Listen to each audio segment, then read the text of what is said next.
Hey guys, how are you? Movie recap. Nelson here again with new recap. It is the year 1962 in Hong Kong, 13 years after the establishment of the People's Republic of China under the leadership of Mao Zedong. The same year Mao proposed the socialist education movement that would be a major precursor to the Chinese Cultural Revolution. At this time, Hong Kong is seeing an influx in migration of mainlanders to the island, particularly those wary of political upheaval. The film begins in the bustling apartment of Mrs. Soon, who is engaged in a spirited conversation with her neighbors and mahjong partners, the Koos. A young married woman named Sue comes to Mrs. Soon about the room she has listed for rent in her apartment. Sue is inquiring on behalf of herself and her husband, who frequently travels for work. They're looking for a place to live in Hong Kong. Mrs. Soon rents Sue the room. As Sue is leaving, a young man, about her age, comes to Mrs. Soon's door. He's inquiring about the same classified ad. His name is Chow. Mrs. Soon tells him that she just rented the room, but that he should speak to Mr. Koo next door. He has a room to rent, because his son has just gotten married and moved out of the apartment. Shortly after this encounter, Chow and Sue move into their respective rooms. Move-in is made even more hectic and claustrophobic due to both couples moving in on the same day, at the same time. Neither Chow's wife nor Sue's husband is present for the move-in. The movers keep accidentally switching items, bringing Chow's things to Sue and vice versa. Once they're all moved in, Chow and Sue encounter one another in the alley and by the noodle stalls, where they both often get dinner for themselves, in the frequent event that their spouses are working late. Life goes on as usual for a time. Sue works as a secretary to a businessman named Mr. Ho. Chow works as a reporter for a Hong Kong newspaper. The Soons and Koos are dazzled by the things Sue's husband sends and brings home from his travels in Japan, particularly an electronic rice cooker. He brings one back for Mrs. Soon and Chow. He also brings back fine gifts for Sue's boss, Mr. Ho specifically. The gifts are for Mr. Ho's wife and mistress. Sue logistically facilitates Mr. Ho's affair by scheduling dates with his wife and mistress, making sure he has gifts for them on special occasions, and making sure the wires never cross, that both women are happy, and that Mrs. Ho never hears about his mistress. As the weeks go by, it becomes clear that Chow's wife is lying about where she is. One night, when she tells him not to wait up, that she'll be late home from work, Chow shows up at her workplace to take her out to dinner. Another person who works there tells Chow that she left early that day. Then, one afternoon, Sue hears her husband's voice coming from the Soon's apartment. She knocks on the door, and Chow's wife answers. Chow's wife claims to be home alone after calling in sick from work.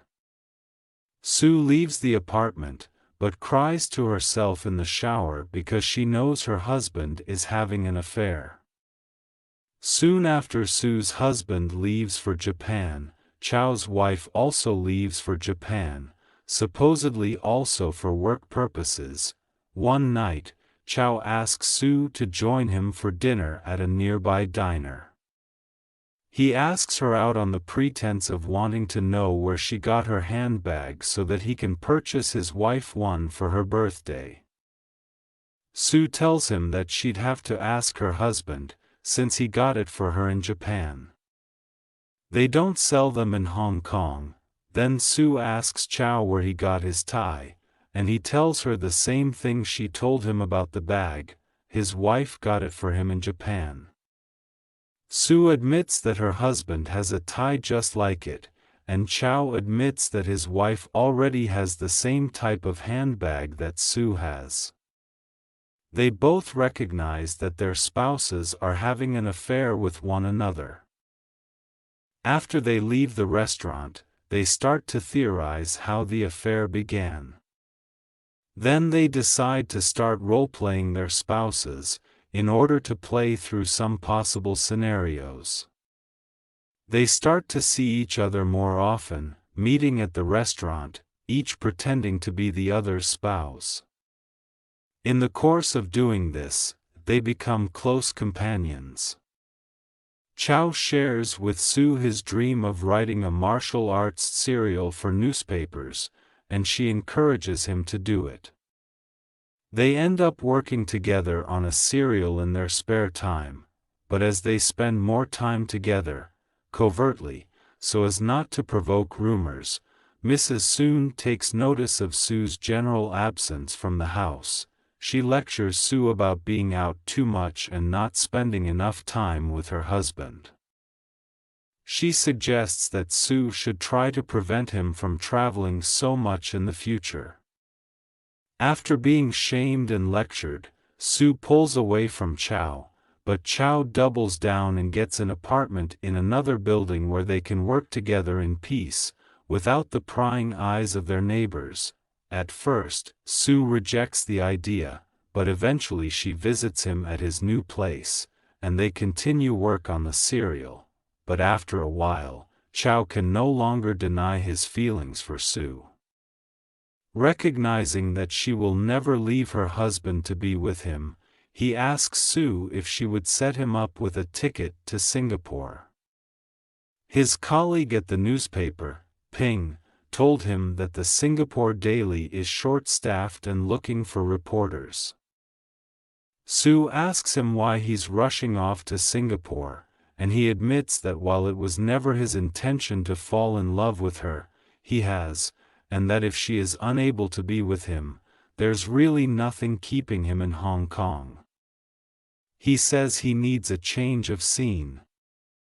But before he leaves, he asks her to rehearse their final goodbye, just as they rehearse their confrontations of their spouses. While rehearsing, Sue weeps into Chow's arms.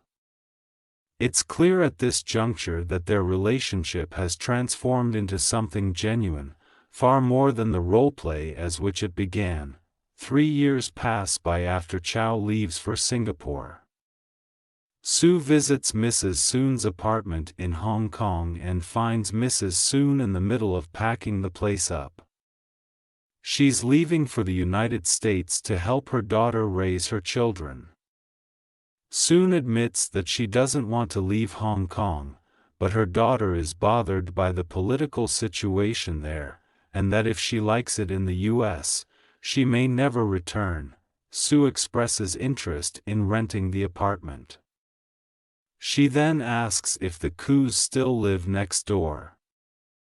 And she holds back tears when Mrs. Soon reminisces about the times past, clearly thinking of her time spent with Chow. Some time later, Chow visits the Koo's old apartment to see if they still live there, but the man who answers the door tells him that they've been gone for a while. He says that everyone is leaving to escape the chaos of Hong Kong. When Chow asks whether Mrs. Soon is still in the apartment next door, the man says the same thing, but tells him that a young woman lives there with her son. Chow looks through the window and smiles, understanding that his relationship with Sue is something that permanently lives in the past. The film then cuts to documentary footage of Charles de Gaulle visiting Cambodia. Being greeted by the royal family at the time, calm and order just before a long period of unrest and war in Cambodia. The scene then moves to the temple, Angkor Wat, where Chow whispers a secret into a small hole in the temple wall. Afterward, he fills the hole with soil, enacting the ritual of burying secrets that he described to Ping in a restaurant in 1963, 3 years earlier. The film ends with sweeping shots of the vacant temple and a title card ruminating on the end of eras and times past. I hope you like this video. If you liked, please subscribe.